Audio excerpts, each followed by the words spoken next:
Hola, hola peloteras, hola, hola peloteros, invitado de lujo el que tenemos hoy. Y es que hoy jugamos a las armas, porque el Rayo Vallecano disputa después de 24 años su primer partido en competición europea.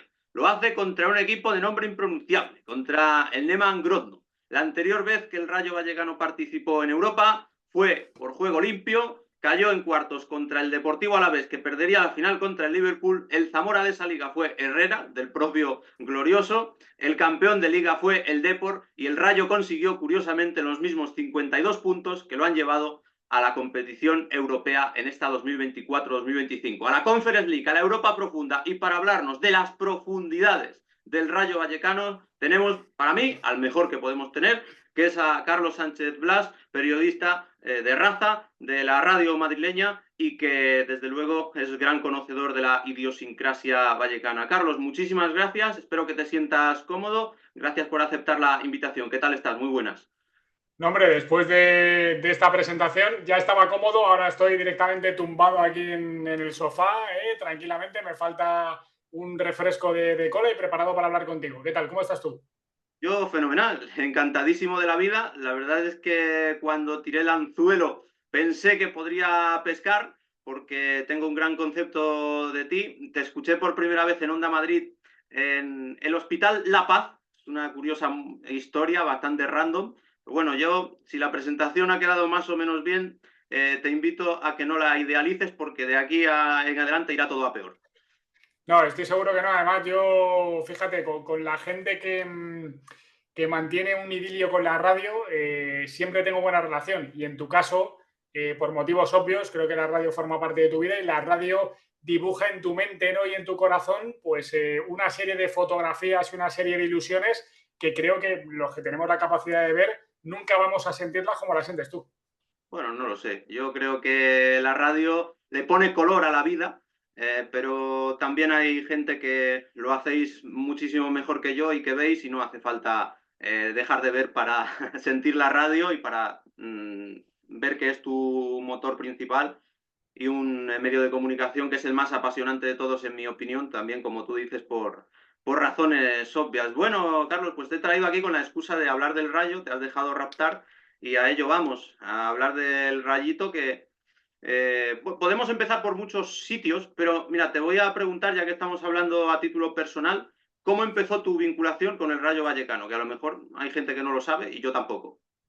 Bueno, yo me siento leonés, pero soy de Madrid, he nacido en Madrid, con lo cual mi infancia la he vivido en Madrid y al fútbol empecé a ir en Madrid. Vivo relativamente cerca de Vallecas, con lo cual es una relación, digamos, indisimulable desde el principio, ¿no? Porque es fútbol de barrio y porque mola mucho ver el fútbol en Vallecas. Y a partir del año 99, que entré en Onda Madrid, pues digamos que ese cortejo se convirtió en una relación de amor. Yo no entiendo mi vida profesional sin el Rayo. Mi vida personal ya tampoco. Tengo una hija de casi 7 años, la abonada 7.000 de este año, 7.000 redondo, que le ha hecho mucha ilusión, que se abonó con días de vida. Y a partir de ahí, cuando tú entras en Vallecas, aunque yo no nací en Vallecas, cuando entras en el barrio ya no puedes salir. Y cuando entras en el Rayo, te atrapa la franja. Tengo un montón de amigos del Rayo, recuerdos, historias, viajes, narraciones, alegrías, muchas derrotas, que mola mucho identificarte con la derrota, ¿no? Cuando tienes una buena relación con un equipo, con lo cual ya hasta que me muera, espero que dentro de 300 o 500 años, pues el Rayo forma parte de mi vida. Como mínimo 300 o 500 años, eso es, hay que ser optimista. O sea que yo no sabía ese dato, pero tu primera temporada de contacto con el Rayo Vallecano coincide con la entrada en Europa. Sí, de hecho, claro, yo entré la temporada anterior, cuando el Rayo se metió, fue en la siguiente por Fair Play, y mi primer partido que narré en la radio del Rayo, el primer partido fue la vuelta de la previa de aquella UEFA, Rayo Constelación Esportiva. Creo recordar que 6-0 en Vallecas, había ganado 0-10 en Andorra, y mi primer partido narrado fue aquel Rayo Constelación en el año 2000.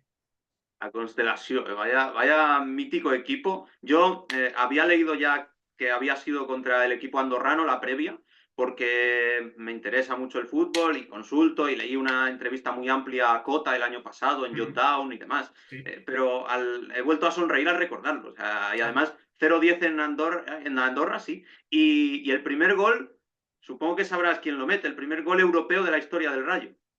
Un mitazo, lo mete un mitazo. Tú has hablado de Cota, que por cierto se rompió la rodilla en aquella previa. El jugador con más partidos en la historia del Rayo y no pudo jugar la competición cuando el Rayo se metió.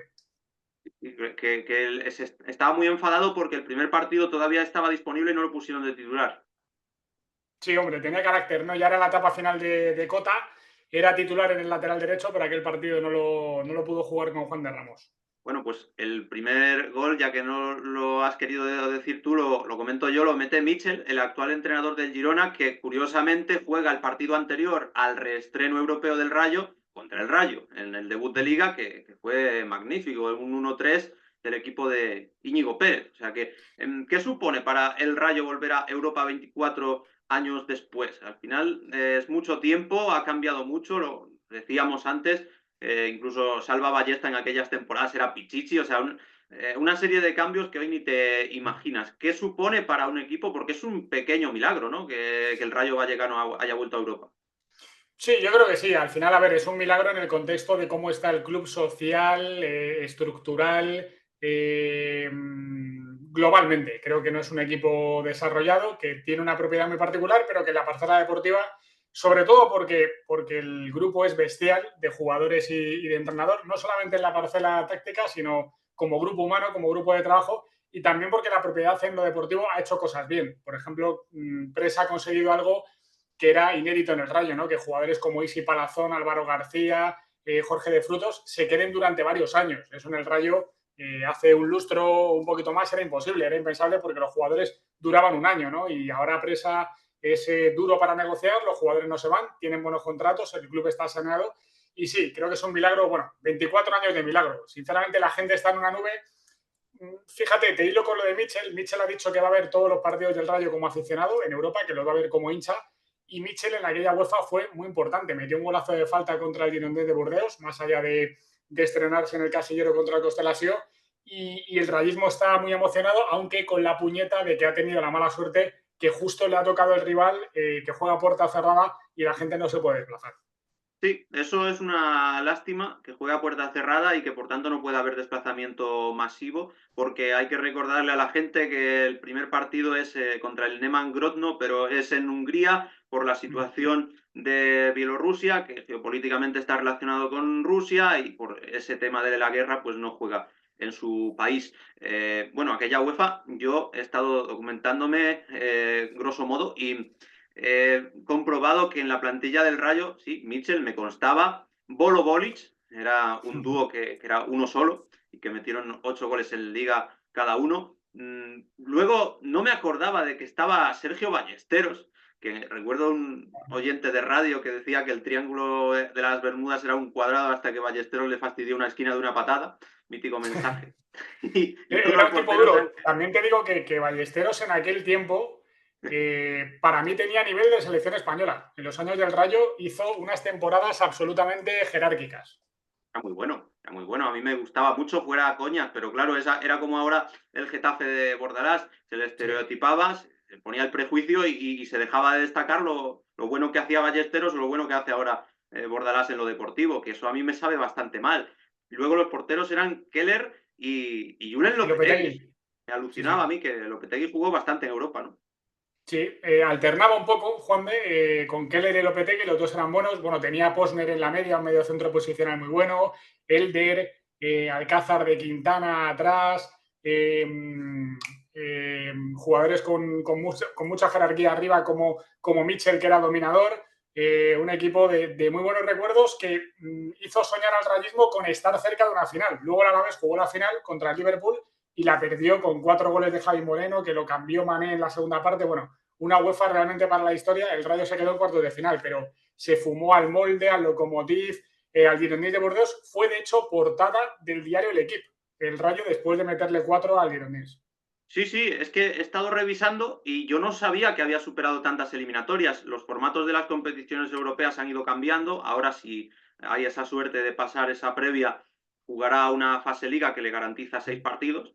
Pero en aquel momento eran eliminatoria tras eliminatoria y se fue ventilando equipos hasta 5. El Constelació, que bueno, eso era un trámite, pero después el Malmo de Noruega, el Viborg de Dinamarca, el Lokomotiv de Moscú de Rusia y el Girondins de Burdeos, que ya no era de Zidane, pero era de Pauleta, era de Dugarry, y además se adelantó en el Teresa Rivero, que se llamaba entonces el estadio, y le cayeron 4. O sea, solo el Alavés, que sí que fue el verdugo del Rayo, porque también en Liga le solía ganar, pudo con la franja vallecana y con el equipo que siempre va a las armas. O sea que una UEFA espectacular y además ahora ha habido una larga travesía, bueno, con la camiseta que yo llevo puesta de por medio también, en un cruce que no sé si se recuerda por Vallecas, que esta camiseta es la del Zamora, temporada Sí, hombre, 2007-2008 y se aquello recuerda y fue un bien. poco Además, épico. buen recuerdo, buen recuerdo. Buen recuerdo para el rayismo, digo, Sí, ¿eh? claro, para mí malo. Aquella, bueno, el Rayo había jugado varias eliminatorias de ascenso a Segunda División, desde Segunda B. Se llevó un golpetazo tremendo en Eibar, que no pudo subir, perdió 2-0 allí en Ipurúa. Y luego con el Benidorm, con el Zamora, muy buenos recuerdos porque le sirvió para salir del pozo de Segunda B, que estuvo metido ahí unos cuantos años. Al final fue Pepe Mel en la segunda temporada el que lo pudo sacar. Sí, sí, señor. Pepe Mel y el Rayo Vallecano, la verdad es que fue muy merecedor del ascenso, hay que decir las cosas como son. Tenía un plantillón, nosotros los del Zamora llegábamos con lo justo. Era ya bastante heroico haber superado al Linares de Cataña en la anterior eliminatoria, pero no me puedo resistir a mencionar, y no para bien, a González Fuertes, que nos dejó con 9 en el partido de ida en el Ruta de la Plata. Ya está, ya lo tenía que decir, no voy a decir más sobre él. Ahora lo tenemos con el recuerdo de Primera División, ¿no? Sí, sí, yo no me explico, bueno, sí me lo explico, pero no me gustaría tener que explicarme cómo González Fuertes pudo tirarse media vida en primera división y siendo árbitro internacional. Pero bueno, corramos un estúpido velo y hablemos del Rayo Vallecano. A ver, Carlos, yo quiero saber de ti que me expliques un poco ese contraste entre lo de Raúl Martín Presa, que está a matarse medio barrio con él, metafóricamente hablando, y que tenga tan buena capacidad para retener jugadores y para contratar entrenadores, ojo, porque es que acierta con muchos. Es que tuvo a Mitchell, tuvo a Iraola, ahora el segundo de Iraola cuando veía que Francisco no le funcionaba pese a que estaba fuera de descenso. O sea, hace cosas muy buenas, pero también hace cosas muy malas, porque si no el barrio no estaría contra él. Yo entiendo que el aficionado de fuera, que no sigue al Rayo más allá de lo deportivo, no entienda la crítica presa. A ver, no quiero romantizar esto en exceso, pero yo creo que el hincha del Rayo disfruta, el verdadero hincha del Rayo. Seguramente si el Rayo baja a segunda, pues en vez de 13.000 abonados tendría 8.000, 7.000, pero serían del Rayo en segunda, en primera federación y si baja a tercera federación. Ese aficionado del Rayo cambiaría lo estructural por lo actual. Es decir, disfruta mucho de la Conference, disfruta mucho de acariciar una final de Copa hace unos años con aquella semifinal contra el Betis, disfruta mucho de ganar, como todos los aficionados, pero el club está hecho un desastre en cosas básicas, ¿no? En la estructura, en el estadio, en la limpieza, en la cantera, en el equipo femenino, que era un equipo campeón. El único equipo que ha ganado títulos en el Rayo es el femenino y ha jugado la Copa de Europa y está destrozado. La relación social, que en el Rayo es muy importante, la identidad con el barrio, un montón de cosas que te puedo contar. Ahora, en lo deportivo, creo que Presa, bueno, con un plan hecho a su medida, porque adquirió el club de una forma muy particular, tampoco vamos a entrar en detalles, tiene saneada la entidad y no le pasa como a otros clubes, por ejemplo el Getafe, ¿no? Que le cuesta mucho inscribir, y ha hecho un pasillo de seguridad de jugadores muy importantes, pues caso de Leyen, caso de Rachiu, que de momento no se ha ido, caso de Batalla, que es un porterazo, caso de Oscar Valentín, Patecís, Isi Palazón, Álvaro García, etcétera, y creo que es un equipo con mucha jerarquía, un equipo muy hecho y un grupo de jugadores estupendo que se llevan muy bien y que creo que la pueden liar en esta conferencia. Sí, sí, la pueden liar, yo estoy de acuerdo, porque además creo que esa pizquita de suerte del sorteo de la previa la ha tenido hace 2 años. A Osasuna le tocó el Brujas y fue mal cliente y cayó en la previa, pero es una competición que a mí me gusta seguir mucho, como todas las de primer nivel, y en la que el Rayo lo puede hacer muy bien, que tienes un equipo inglés que al final ha cambiado, es diferente, es el Crystal Palace, tienes equipo italiano, pero quitando eso puedes llegar muy lejos. Yo estoy convencido de ello. Lo que hay es que empezar con buen pie en la previa, pero el Rayo Vallecano tiene esas armas que de cierto modo le da Raúl Martín Presa, pero es como que viven, ¿no? Aparte, el club va por un lado y el equipo va por otro. A veces lo que se transmite desde Vallecas, a mí la percepción que me llega es esa.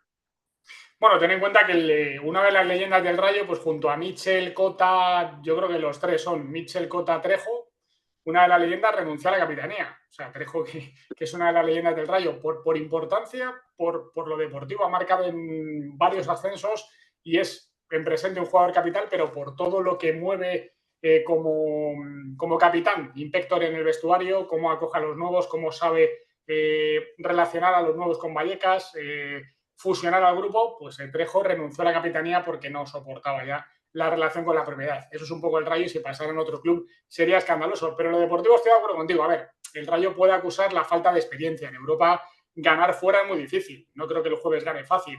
Ganar fuera en cualquier partido de la fase liga es difícil. En casa se te puede atravesar. Vamos a ver el sorteo. Y luego es más corta, ¿no?, que la Europa League y que la Champions. El margen de fallo es menor, con lo cual el Rayo se tiene que posicionar bien, tratar de llegar a las eliminatorias y puede evitar el playoff mejor y a partir de ahí soñar. Creo que la hinchada del Rayo le va a empujar, si todo sale bien, ojalá hasta Leipzig en mayo para jugar la primera final de su historia. Ahí es nada, ya pensando en modo final, o sea, con prudencia, con calma, pero pensando en modo Tengo final. varios amigos, Miguel, que ya tienen la reserva en el Leipzig del hotel por si acaso que no se complique luego. Anda, que como luego te toque ver, ojalá no, un Crystal Palace contra el Bueno, Bolonia, no sé quién es está. cancelable, es cancelable, ¿eh? La reserva de hotel es cancelable. Luego ya los vuelos y tal, la gente a Leipzig se podría ir incluso en coche, cosa que en las Islas Feroe era complicado, que también estuvieron pendientes hasta el último minuto con el tema del Classic. ¿Y tú qué? ¿Tienes ganas de ir por Europa? ¿Vas a ir en la fase liga o cómo lo vas a hacer? Rotundamente sí. Estoy deseando que llegue primero pasar la eliminatoria, hay que ser prudente, creo que el Rayo Sí. es favorito y que la va a pasar, pero con mucha prudencia. Y luego esperar el sorteo del día 29, ¿no? Lo bueno es que el 29 o el 30 a lo mejor ya lo sabes todo. Sabes el calendario, la UEFA para eso es seria, no cambia horarios, sabes si va a jugar un miércoles porque adelantan la jornada algunas veces de forma excepcional y vas a conocer el calendario, con lo cual te puedes organizar. Hombre, no es lo mismo, qué sé yo, Armenia que Alemania para viajar, pero mínimo uno de tres vamos a intentar hacer porque la historia hay que compartirla, y dentro de 24 años, pues no sé si estaré por aquí, la verdad. Antes he exagerado un poco con lo de 300, pero no puedo garantizar ni siquiera dentro de 24 en 2049. Confiamos en estar aquí para contarlo, sea en este canal o sea en otro, pero sí, hay que vivirlo y ojalá el Rayo llegue muy lejos, porque sí que tiene, entrando ya más en lo que es el Rayo actual, más allá de los trazos gruesos que hemos tirado, de eso que funciona muy bien, que es una familia, es que deportivamente Íñigo Pérez exprime muy bien todo lo que tiene, porque muchas veces es que juega incluso sin delantero centro al uso. Sí que hay alguien que ocupa esas posiciones, pero es un Rayo muy extremo, que me gusta decir a mí, porque juega de Frutos, juega Álvaro, juega Isi, son todos jugadores de banda. El que más goles metió, que lo dice mucho en la pizarra de Quintana, pero es que es así, metió 6 para meterse en Europa. Es una heroicidad lo que ha conseguido el Rayo. Sí, ciertamente sí. Y a ver, el delantero no acaba de llegar. Me cuesta mucho pensar que el Rayo no ficha un delantero. Conociendo a Cobeño, creo que hasta última hora yo creo que va a ir a por un delantero en el mercado. Porque ya tenía poco el año pasado y se ha ido de Tomás, que es verdad que no aportó mucho, pero era un delantero en la plantilla, ¿no? Camello no es delantero, Enteca no es delantero, De Frutos no es delantero, Álvaro García no es delantero. Me cuesta mucho pensar que el Rayo no active ahí una bala y se van pasando jugadores, ¿no? Como Borja Iglesias, como Lucas Boya y compañía, que yo creo que le podrían venir bien. Pero bueno, Íñigo es un pedazo de entrenador, creo que la idea está muy clara, lo vimos el otro día en Girona, presión, equipo vertical, jugar rápido, un equipo muy hecho, un equipo muy solidario, un equipo que comparte la ilusión de la Conference. Para muchos jugadores es debutar en Europa y para otros, seguramente, o para algunos de ellos, la única oportunidad de jugar competición europea, ¿no? De ponerse en la previa totalmente recto y escuchar el himno, ¿no? Lo que han visto por la tele muchas veces. Y creo que el Rayo va a competir muy bien en este torneo. Y fíjate lo de los extremos. Ahora une a Fran Pérez, ¿no? Que es un extremo diferente, pero otro jugador de banda, el hijo de Rufete. Sí, sí, son dos fichajes los que ha confirmado el Rayo, si no estoy desactualizado, que es Luis Felipe, el que se supone que puede acabar en el Real Betis otra vez, y después Fran Pérez, que es un extremo que cuando salió tenía mejor pinta, yo creo, está un poco estancado, pero bueno, es que el Rayo también vive de revalorizar este tipo de talento y si hay alguien que puede sacar el máximo de él es Íñigo Pérez. Yo quiero que me hables un poco de Íñigo porque No sé hasta qué punto lo emparentas con la filosofía Iraola. No sé si lo ves muy parecido, que tiene sus matices, porque a mí la primera temporada que llegó para salvar al equipo después de la destitución de Francisco no me convencía demasiado y yo creía que era diferente, aunque empezó empatando contra el Madrid, que fue un muy buen resultado, pero me parecía que lo tenía muy complicado para igualar el listón de Iraola. Yo he sido escéptico hasta hace relativamente poco con él, lo reconozco, pero me ha ganado y es que es imposible negarle los méritos que ha hecho. Hombre, en aquella temporada llegó a la mitad, lo pasó el Rayo mal en la segunda vuelta. De hecho, hasta 2 o 3 jornadas antes del final no garantizó la permanencia. Y si llega a perder algún partido más, se hubiera metido en un quilombo tremendo porque iba de más a menos en la segunda vuelta. Y es verdad que Íñigo, cuando ha tenido la capacidad de preparar una temporada entera, pues ha demostrado lo que es. Creo que es un Rayo muy Vallecas, o sea, juega en Vallecas la mayoría de partidos como le gusta a la gente, vertical, con mucha banda, con mucho centro, con los laterales arriba. Evidentemente no puede jugar bien 90 minutos, pero la gente se siente identificado con ese estilo. Sí creo que se parece a Iraola en algunas cosas.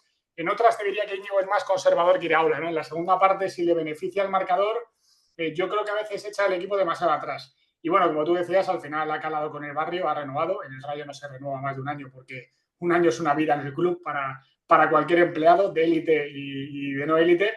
Y sí, ha confirmado esos 3 fichajes son, porque también hay que sumar a Joshua Bertrut, el lateral Ah, izquierdo del sí. Castellón, bueno, que está inscrito porque Luis Felipe en la conference no va a estar inscrito por tema de cupos y demás, y ahí el Rayo lo va a echar de menos, evidentemente, porque en la parcela central yo creo que va a ser un jerarca, aunque es un jugador expuesto demasiado a la amarilla y algunas veces a la tarjeta roja. Sí, sí, tiene una relación también amorosa con las tarjetas, pero bueno, yo creo que buenos refuerzos. Es que el Rayo, aunque fiche poco, ficha bien, en general, es la percepción que yo tengo, que y luego da pelotazos como lo de James o lo de Falcao, que a veces salen mal, otras salen bien, pero no se queda quieto y tiene intención los fichajes, no sé, a mí me parece que eso lo hace bien. Creo que Cobeño también es una pieza importante ahí. Es un director deportivo que quizás está infravalorado porque se habla más de Braulio, antes se hablaba más de Monchi, en los directores deportivos que han hecho historia en el fútbol español, pero Cobeño lo hace muy bien. Y lo de Íñigo Pérez es así, porque ha metido el Rayo Vallecano en la temporada anterior 41 goles, ha recibido 43. Ha jugado a mínimos, pero jugando a mínimos lo ha sabido hacer. Es un equipo equilibrado, ¿no? Siempre está con el balance victorias, empates, derrotas muy equilibrado. El año pasado lo desequilibró un poco a favor y por eso se metió en competición europea, también porque el puntaje estuvo un poquito más barato que otras temporadas. Sí, a ver, el Rayo, te pongo ejemplos, Rachiu no vino como titular y ahora se lo quiere llevar la Premier, ¿no? Pep Chavarría no vino como titular y es uno de los mejores laterales izquierdos de la liga. Patecis no era titular con Óscar Valentín y ahora es un jerarca incuestionable. Y así podemos ir con una serie de jugadores. Pedro Díaz no empezó como titular con Íñigo Pérez y luego fue un jugador muy importante. Todos son fichajes, digamos, de segundo nivel, no muy llamativos, pero que Cobeño ha sabido cazar, como quiere hacer ahora, por ejemplo, con Bertrut, el chaval del Castellón. Sí, y datito que también me he mirado yo, que me ha salido de ojo, nunca mejor o peor dicho, que es que el número de victorias del Rayo Vallecano el año pasado fue 13 empates y 12 derrotas, o sea, todo súper equilibrado, como estamos comentando. Pero es que en la temporada en la que se clasifica por juego limpio consigue, como yo mencionaba al principio, el mismo número de puntos y lo hace con 15 victorias, 7 empates, 16 derrotas. O sea, hasta ese punto se nota el equilibrio de Íñigo Pérez, un iraolista, confeso, que también, Carlos, creo que es muy importante el tema de la conexión que tiene con el barrio, como decías, porque ahora lo de los tiempos muertos nos da mucho morbo a los aficionados escucharlo en los primeros partidos de liga y se hacía viral con toda justicia la charla que les daba a sus jugadores el otro día el bueno de Íñigo. Conecta muy bien con todos, con la afición y con sus jugadores. A mí me encanta ver eso y además el mensaje, a ver, tú en un tiempo muerto, porque realmente es un tiempo muerto, ¿no? Comparándolo al baloncesto, tienes que mandar mensajes muy concretos. No te puedes liar mucho porque no tienes tiempo y el jugador, además, aunque lo tengas, desconecta. Está pendiente de ver agua, de hablar con el compañero y demás. Él lanzó 2 o 3 mensajes. El primero, estáis muertos porque hace mucho calor, pero el de enfrente está peor porque os habéis preparado bien. El segundo, seguid viendo la presión porque con 0-2 el equipo va a reaccionar, el equipo rival. Y luego el tercer mensaje, el más importante, yo creo en vosotros. Eso no lo dijo así, pero se palpaba, ¿no? Y luego desapareció de la escena y dejó al futbolista. Yo creo que es un tío peculiar, ¿eh? No le gustan mucho las entrevistas, no habla mucho, no concede muchas entrevistas, diría que casi ninguna personal, digamos, de ten con ten. Pero luego, por ejemplo, el mensaje que mandó de Miami, ¿no? De decir, pues mira, yo no estoy de acuerdo con este tipo de fútbol, pero estamos en una élite crematística que todos cobramos un pastizal, no sé qué palabra utilizó, indecente me parece que fue, Sí. pero no salimos de la rueda porque es complicado salir de este entorno. Creo que es un tío valiente, de perfil bajo y además insultantemente joven. Es decir, tiene 36, 37 años, que para un técnico de la élite es una auténtica barbaridad. Sí, además a mí me hizo mucha gracia que dijo que los entrenadores de primera estaban con sueldos indecentes y chupando del bote, que él el primero Claro, que claro. quería seguir chupando del bote. Fíjate si es peculiar que el tío estás a 2 grados en Vallecas en invierno o a -2 en Vitoria en un partido de diciembre y está en manga corta. No se pone ni rebequita. O sea, que es que el calor lo lleva adentro. Yo soy fan de esa filosofía. A mí también me dicen eso, no de manera tan exagerada, pero a mí me gusta ese rasgo distintivo de Don Íñigo, estoy muy a favor y me conquista porque además, no sé, el tono del mensaje el otro día en el tiempo muerto es un tono diferente al de los entrenadores al uso. A mí me llamó mucho la atención, me gustó porque no es lo que solemos escuchar. Normalmente yo me quedo con detalles de todos los entrenadores, pero de Íñigo eso me fascinó el tono, no solo lo que dijo, sino el tono también de dirigirse a sus futbolistas. Y también es verdad que ahora es muy importante que haya comenzado muy bien la liga, el Rayo, porque fíjate el Celta que se la pegó en la primera jornada y también tiene Europa sin estar acostumbrado. Aquel año yo he estado revisando también cómo fue la trayectoria en liga y empezó muy bien, al final se le hizo larga la competición, se salvó en la jornada 37 ganando al Numancia, también fue una salvación muy cara, o sea que yo creo que eso de acumular granero de puntos es importante porque él dice que se va a tomar igual el partido del jueves y el del domingo, aunque luego veremos si lo cumple. Hombre, es importante porque además el arranque del Rayo es complicado. Era Girona fuera, Athletic de Bilbao fuera, Barcelona en casa. Eso es Liga, ¿no? Son 3 partidos muy difíciles para empezar, que te dicen que sumas 1 de 9 o 0 de 9 y te lo crees. De momento tiene 3 de 3. No sé si será 4 de 9, 6 de 9, 9 de 9, muy difícil, o 3 de 9, pero ya tiene 3. 3 ya no se lo quitan al Rayo y es un rival difícil el Girona fuera de casa, ¿no? Y luego, claro, con la movida de estar con el tema de jugar cada 3 días, que el Rayo no está acostumbrado. Yo creo, fíjate, que va a rotar más de lo que la gente piensa, Íñigo. Me parece, esto es opinión, no información, porque no he visto los entrenamientos, pero creo que en la conference, en la previa, no va a jugar con el equipo titular. Creo que va a hacer una mezcla, que va a meter a lo mejor 3, 4 cositas. No sé, tengo esa pedrada que él no quiere tumbar a la gente de primeras y sabe que tiene que jugar en Bilbao el lunes, luego la vuelta el jueves, luego el Barcelona el domingo, es decir, es un club ya casi, digamos, como los grandes para jugar en Europa cada 3 días y el Rayo no está acostumbrado. Y creo que Íñigo sabe manejar muy bien eso y el año pasado metió en dinámica jugadores que estaban casi fuera, como es el caso de Bayú, por ejemplo, que fue importante en el tramo final, el Pacha Espino, Randy Enteca. Creo que va a contar con todos porque lo necesita. Sí, yo también creo que rotará y que hará una alineación muy tipo Copa del Rey, porque tampoco hay tanta diferencia entre titulares y suplentes, quitando pues lo que hemos hablado. Y si de Frutos y Álvaro, yo creo que cuando juegan ellos tres es que el partido es muy serio. Y si van rotando, pues a lo mejor es que se lo puede permitir o que es más secundaria la competición. Pero sí que coincido que puede ser una alineación más tipo Copa del Rey, ¿no? Que el año pasado a mí me pareció mal, porque a mí lo de los segundos porteros en Copa cuando de verdad quieres ganarla no me acaba de convencer, pero bueno, eso son teorías mías. Y que contra la Real Sociedad, pues puso a Cárdenas en vez de a Batalla, como se hace llamar Augusto. Sí, lo que pasa es que al final, claro, el Rayo no juega habitualmente 3 competiciones, juega 2 y la forma de meter a todos es en la Copa, ¿no?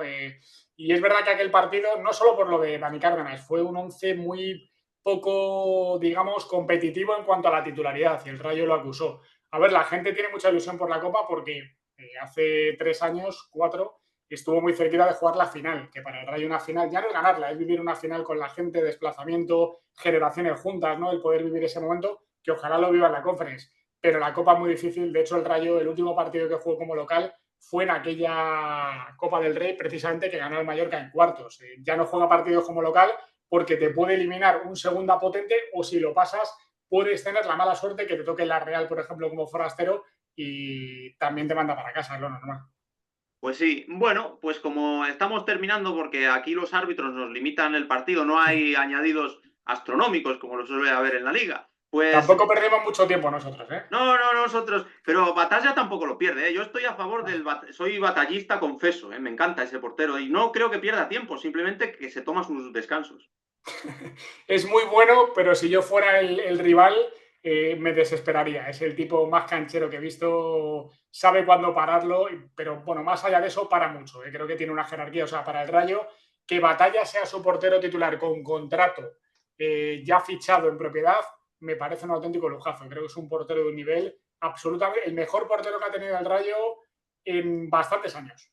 Cancherismo ilustrado. A mí, su Sí, señor. nacionalidad, su manera de entender el fútbol y que me recuerde al Dibu Martínez, a mí eso me tiene enamorado. Yo soy muy de Batalla y encima, como para los penaltis, me lo imagino diciéndole al rival, igual que le decía al Dibu, mira que te como hermano, porque le para el penalti y la repetición. Es un fenómeno. Sí, en Butarque, ¿no? Paró el 1 y el 2. Y aquel 0-1, pues al final al Rayo le dio Europa. A ver, es un tío que la portería lo hace pequeña y el guante lo hace grande. Y eso es una virtud. Tal cual. Bueno, pues te pregunto a título personal ya, eso, tema viajes, que me has dicho que vas a ir. ¿Tienes algún destino predilecto? ¿A dónde te pides ir? Si no sabemos ni los equipos que van a estar en la fase final, da igual. Tú pídete un país y a ver si hay suerte y va el Rayo para allá y tú con él. Uf, a ver, claro, es complicado porque no sabemos, puede haber mucha historia todavía. A ver, yo sí me pido, por ejemplo, me encantaría ir a Selhurst Park. Creo que Crystal Palace en la fase liga puede ser que toque, es una pasada, ¿no? Me parece un escenario brutal. Y luego, claro, al final Fiorentina, Maguncia, ¿no? Mainz, que ahora va a jugar la previa, creo que contra el Rosenborg y mete 1.500 en Trondheim. La Bundesliga mola mucho. Pero bueno, cualquier destino, incluso alguno exótico y alguno fricazo, todo lo que sea británico está bien, o que toque lo británico. Escocia, Irlanda del Norte, el año pasado hubo un equipo galés también en la conference. Todo eso me mola. Que sean estadios con ambiente y a ver, cuanto más fácil para viajar mejor por el tema económico y porque la gente se pueda desplazar. Pues perfecto, que así sea, que toquen rivales chulos, que el Rayo vaya enseñando la franja por Europa y que aquí lo podamos seguir viviendo y contando. Muchísimas gracias, Carlos, ha sido todo un lujo, ya lo sabía que lo iba a ser, has subido el nivel del canal y has sido un invitado VIP. Muchísimas gracias y vamos a ver si la franja por Europa dice eso de a las armas y a la vida pirata se vive mejor. Seguro. Nada, Miguel, un placer. Enhorabuena por el canal. Sigue pegándole fuerte. Es un lujazo poder verte. Gracias por la invitación y repetiremos. No sé, a lo mejor en octavos o en cuartos o en fase liga. Cuando tú quieras, ahí tienes mi teléfono, hablamos y nos juntamos aquí un ratillo con antifaz, como manda el Mister Movilla. Exacto. Muchas gracias, Carlos. Nos vemos y te tomo por la palabra. Un abrazo, cuídate, chao. Chao.